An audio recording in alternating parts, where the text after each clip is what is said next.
Hello, beautiful people. Welcome back to my channel. I'm Comfortable, and this is Just with Comfy. If you're stumbling upon this channel for the very first time, you're highly welcome.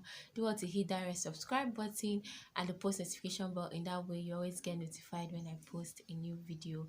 So, welcome back today to yet another video. Yesterday I made a post about this happening that is currently going on about the Sylvester, the young 12-year-old Sylvester that was actually bullied to death in his school. That's Dowen College in Lekki, Lagos, Nigeria. So it was really a sad one. I just wanted to put out the video up there, like the news, so you guys will see what was actually going on. And I promise you guys that today I was going to have a sit down video with you guys, so I'll probably talk about the whole scenario. So first of all, I didn't put the complete video in yesterday's video. The father was actually analyzing what happened, and he made us to understand that from the boy's narrative before he died, that he was actually beaten. The boys, like the senior boys, came to his room and they called him out, like he was on his bed. So they flogged him, they off the light and started flogging him. They came in with belt, and according to the reports from the boy, he said there were about 5 boys, but actually saw another news that his roommates came out to say there were actually 6 boys. The roommate was actually confirming the fact that he was there when this whole thing happened. So 6 of them came in and switched off the light and started beating this young boy. So he was beaten till he fell from the bunk. So when he fell from the bunk, they continued beating him, stepping on him, and even kicking him on the head. And thereafter they gave him something to drink. They gave him a substance to drink, which I actually believe it's kind of a chemical substance, but for now we don't actually know what exactly he was given. So he drank, and the next morning he couldn't walk. He was taken to the sick bay and all of that before the parents were called to come and pick him up. And now the boy is dead. From autopsy that the father said, he said they actually saw a black substance inside his stomach, a black liquid substance, which they have taken the sample, and they are promising that they are going to conduct a test so that they will actually know the substance that was given to this young boy.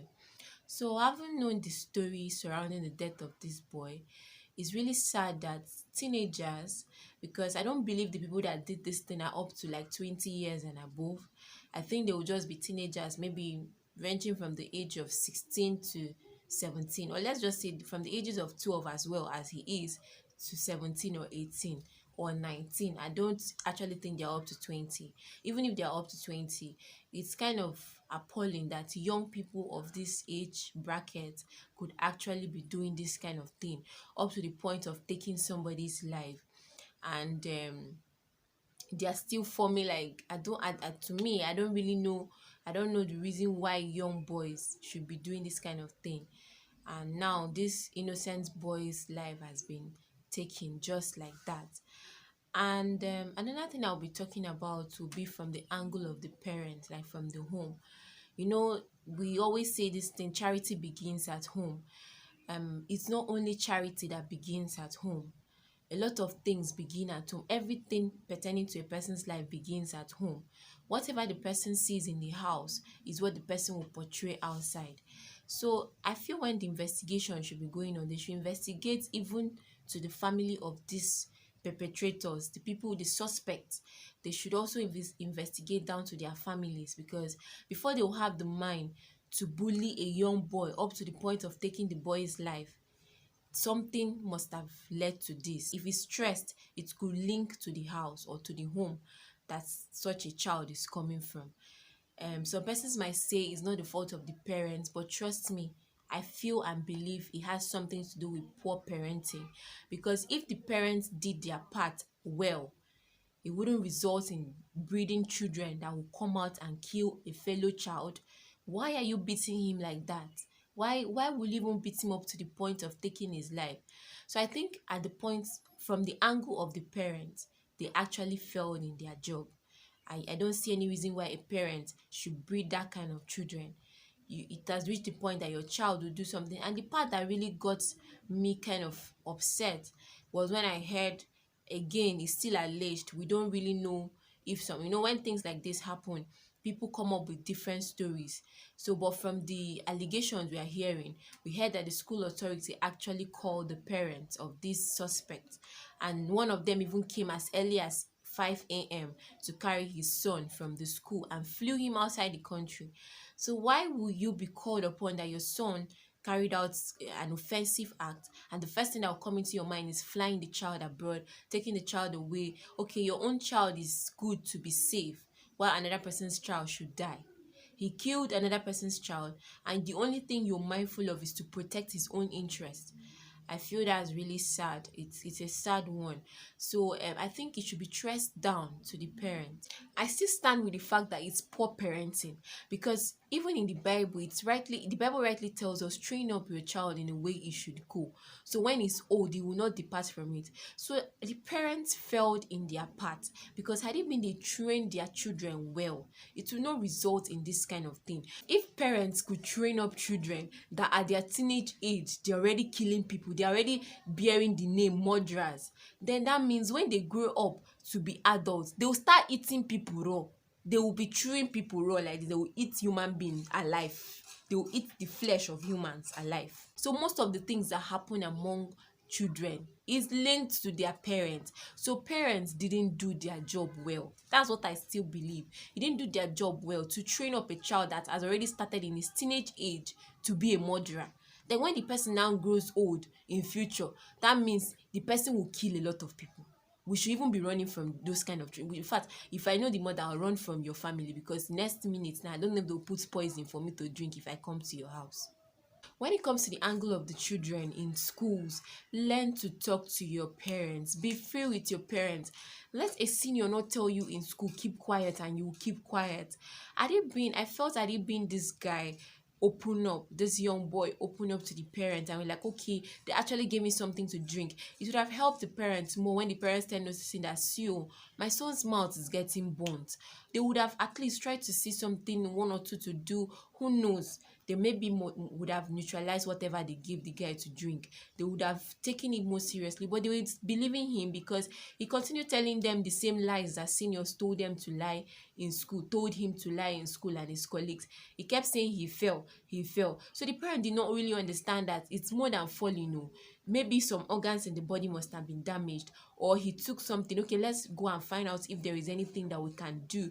But the parents felt reluctant because he kept saying, it's falling. I played football. So it was when he was almost dying that the guy now finally opened up. And why did he do this? He was scared because he was thinking, okay, when I get back on my feet and I go to school, they will beat me the more.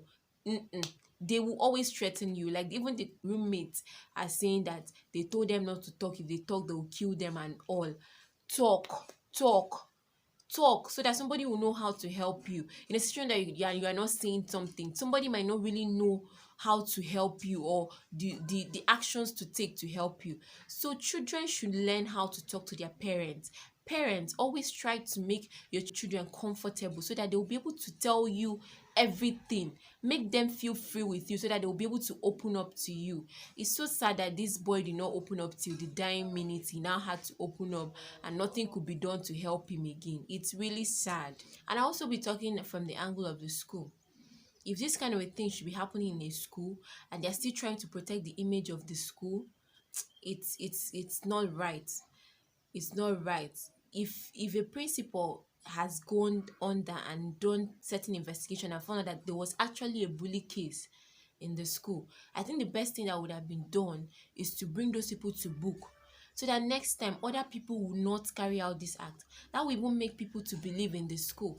But in a situation that you're trying to cover up the negative things that were done in the school just because you don't want to tarnish the image of the school, it's very, very sad.